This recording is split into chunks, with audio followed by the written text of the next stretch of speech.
قوم امیر علیہ السلام، نہج البلاغہ۔ بسم اللہ الرحمن الرحیم۔ خطبہ نمبر 16، آپ کی سماعتوں کی نظر۔ جب مدینے میں آپ کی بیعت ہوئی تو فرمایا، میں اپنے قول کا ذمہ دار اور اسی صحت کا ضامن ہوں۔ جس شخص کو اس کے دید عبرت نے گزشتہ اخوت واضح طور سے دکھا دی ہوں، اسے تقوی شبہات میں اندھا دھند کودنے سے روک لیتا ہے۔ تمہیں جاننا چاہیے کہ تمہارے لیے وہی اطلاعات پھر پلٹ آئے جو رسول اللہ صلی اللہ علیہ وسلم کی بعثت کے وقت۔ اس ذات کی قسم جس نے رسول صلی اللہ علیہ وسلم کو حق و صداقت کے ساتھ بھیجا، تم بری طرح تہو بالا کیے جاؤ گے اور اس طرح چھانٹے جاؤ گے جس طرح چھانی سے کسی چیز کو چھانا جاتا ہے، اور اس طرح خلط ملد کیے جاؤ گے جس طرح چمچے سے ہنڈیا، یہاں تک کہ تمہارے ادنا اعلیٰ اور اعلیٰ ادنا ہو جائیں گے۔ جو پیچھے تھے آگے بڑھ جائیں گے اور جو ہمیشہ آگے رہتے تھے وہ پیچھے چلے جائیں گے۔ خدا کی قسم، میں نے کوئی بات پردے میں نہیں رکھی، نہ کبھی کذب بیانی سے کام لیا۔ مجھے اس مقام اور اس دن کی پہلی سے خبر جا چکی ہے۔ معلوم ہونا چاہیے کہ گناہ ان سرکش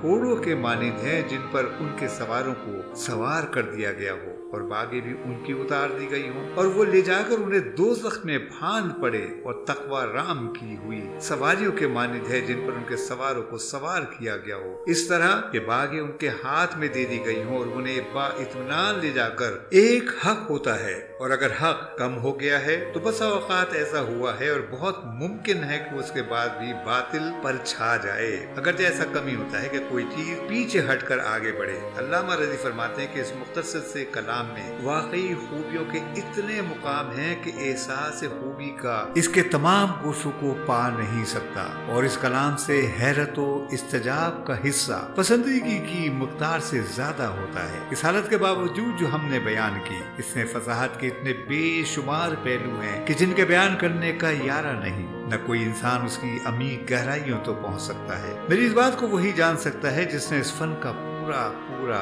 حق ادا کیا ہو، اس کے رگ و ریشے سے واقف ہو، اور جاننے والوں کے سوا کوئی ان کو نہیں سمجھ سکتا۔ اسی خطبے کا ایک حصہ یہ ہے، جس کے پیش نظر دوزخ و جنت ہو، اس کی نظر کسی اور طرف نہیں اٹھ سکتی۔ جو تیز قدم دوڑنے والا ہو وہ نجات یافتہ ہے، اور جو طلبگار ہو مگر سست رفتار، اسے بھی توقع ہو سکتی ہے، مگر جو ارادتاً کوتاہی کرنے والا ہو اسے تو دوزخ ہی میں گرنا ہے۔ دائیں بائیں گمراہی کی راہیں ہیں اور درمیانی راستہ ہی صراط مستقیم ہے۔ اسی راستے پر اللہ کی ہمیشہ رہنے والی کتاب اور نبوت کے آثار ہیں، اسی سے شریعت کا نفاذ و اجرا ہوا، اور اسی کی طرف آخر کار باعث گشت ہے۔ جس نے غلط دعا کی وہ تباہ و برباد ہوا، اور جس نے افترا باندھا وہ ناکام و نامراد رہا۔ جو حق کے مقابلے میں کھڑا ہوتا ہے تباہ ہو جاتا ہے، اور انسان کی جہالت اس سے بڑھ کر کیا ہوگی کہ وہ اپنی قدر و منزلت کو نہ پہچانے۔ وہ اصل اساس جو تقوی پر ہو برباد نہیں ہوتی،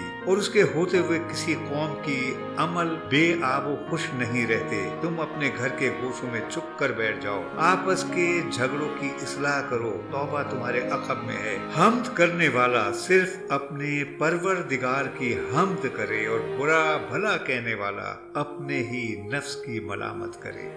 بسم اللہ الرحمن الرحیم۔ خطبہ نمبر 17، آپ کی سماعتوں کی نظر۔ ان لوگوں کے بارے میں امت کے فیصلے چکانے کے لیے مسنت قضا پر بیٹھ جاتے ہیں، حالانکہ وہ اس کے اہل نہیں ہوتے۔ تمام لوگوں میں سب سے زیادہ خدا کے نزدیک مبغوث دو شخص ہیں، ایک وہ جسے اللہ نے اس کے نفس کے حوالے کر دیا ہو، یعنی اس کی بدعمالیوں کی وجہ سے اپنی توفیق سلب کر لی، جس کے بعد وہ سیدھی راہ سے ہٹا ہوا، بدعت کی باتوں پر فریبتا اور گمراہی کی تبلیغ پر مٹا ہوا ہے۔ وہ اپنے بہاخواہوں کے لیے فتنہ اور سابقہ لوگوں کی ہدایت سے برگشتہ ہے۔ وہ تمام ان لوگوں کے لیے اس کی زندگی میں یا اس کی موت کے بعد اس کی پیروی کریں گمراہ کرنے والا ہے۔ وہ دوسرے کے گناہوں کا بوجھ اٹھائے ہوئے اور خود اپنی خطاؤں میں جکڑا ہوا ہے، اور دوسرا وہ شخص جس نے جہالت کی باتوں کو ادھر سے ادھر بٹور لیا ہے۔ وہ امت کے جاہل افراد میں دوڑ دھوپ کرتا ہے اور فتنوں کی تاریکیوں میں غافل و مدہوش پڑا رہتا ہے، اور امن و آشتی کے فائدوں اسے آنکھیں بند کر لیتا ہے۔ چند انسانی شکل و صورت سے ملتے جلتے ہوئے لوگوں نے اسے عالم کا خطاب دے رکھا ہے،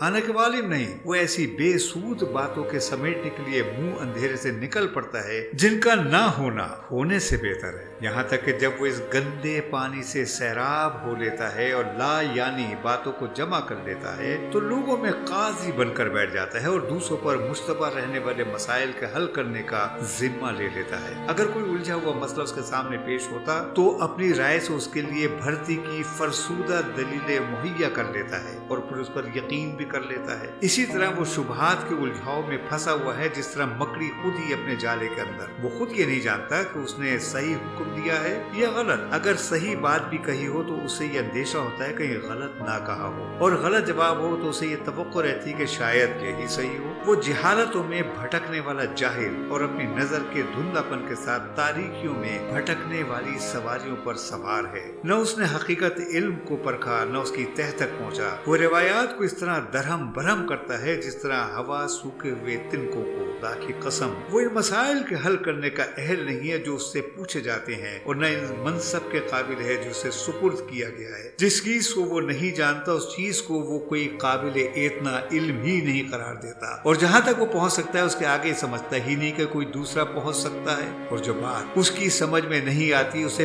پی جاتا ہے کیونکہ وہ اپنی جہالت کو خود جانتا ہے۔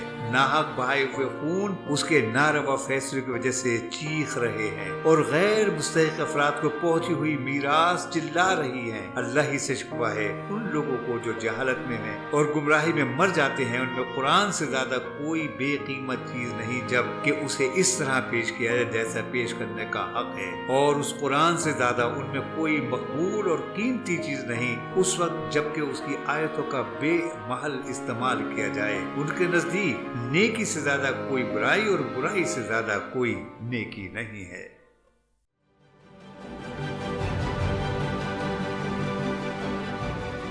عکس، سچائیوں اور حقائق کا عکس۔